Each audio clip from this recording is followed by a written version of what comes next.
سلام جان، سر و صدا میاد؟ تیغ و داد؟ سوز و گداز؟ هر بله، چیز عجیبی نیست.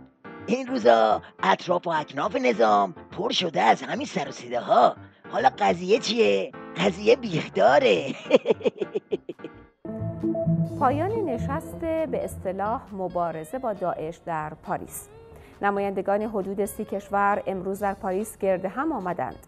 بسیاری از کشورهای حاضر در نشست تا چندی پیش از حامیان تروریست‌های تکفیری داعش در سوریه بودند.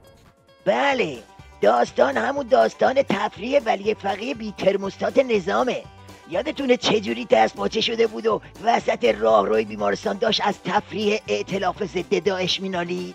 حالا گزارش ادامه تفریحات علیگدا رو از تیویریش بشنوید. اینجا وزارت خارجه فرانسه است، مکانی که چندین بار میزبان نشست‌هایی با چهره‌های ثابت بود تا آشکارا و به طور نامحدود از تروریست‌ها و تکفیری‌ها در سوریه حمایت مالی و تسلیحاتی بشه. پس معلوم شد سوزش ولایت از همون کشور بغلیه، همون که لاریجانی گفت. همون خبرنگار تیویریش ظاهراً آلزایمر هم داره. بابا این دفعه چهره‌ها خیلی هم ثابت نبود. موشکاف چهره‌های جدیدم دید. اگه در کنفرانس پاریس حضور رئیس جمهور و وزیر خارجه عراق رو فاکتور بگیریم، بقیه چهره‌ها همونهایی هستند که وزیر خارجه آمریکا پس از دوره‌گردی در منطقه تونست حامیان تکفیری‌ها رو دوباره دوره هم جمع کنه. فاکتور بگیری؟ چی رو فاکتور بگیری؟ اصل قضیه رو میخوای فاکتور بگیری؟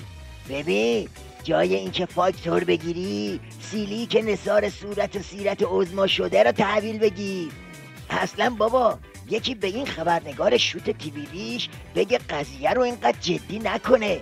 بابا ولی فقیه میخواد با این خبرها تفریح کنه. زود باش قضیه رو راست و ریز کن.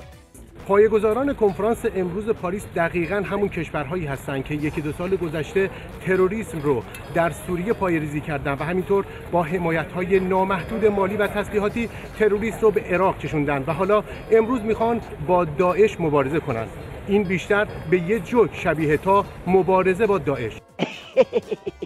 تو همه جای دنیا جوک تعریف میکنن میخندن، تو نظام ولایت جوک تعریف میکنن بعدش گریه‌زاری راه میندازن.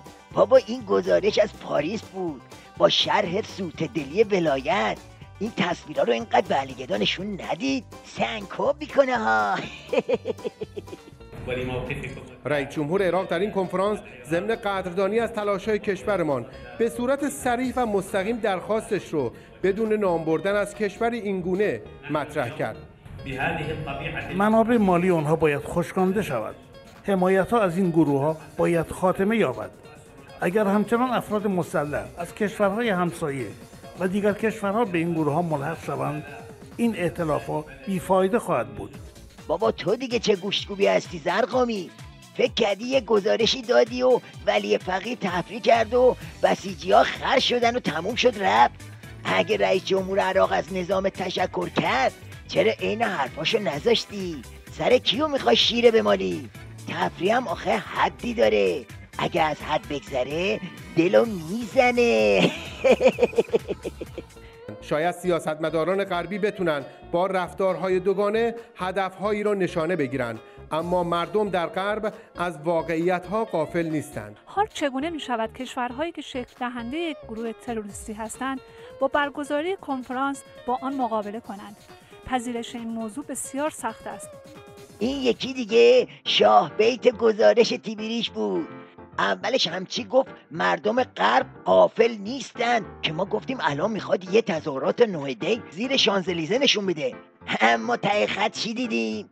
این گزارش واسه ولی فقیه مایه خاک تو سری بود، واسه ما مایه تفریح و خنده. به این میگن گزارش دوگانه سوز.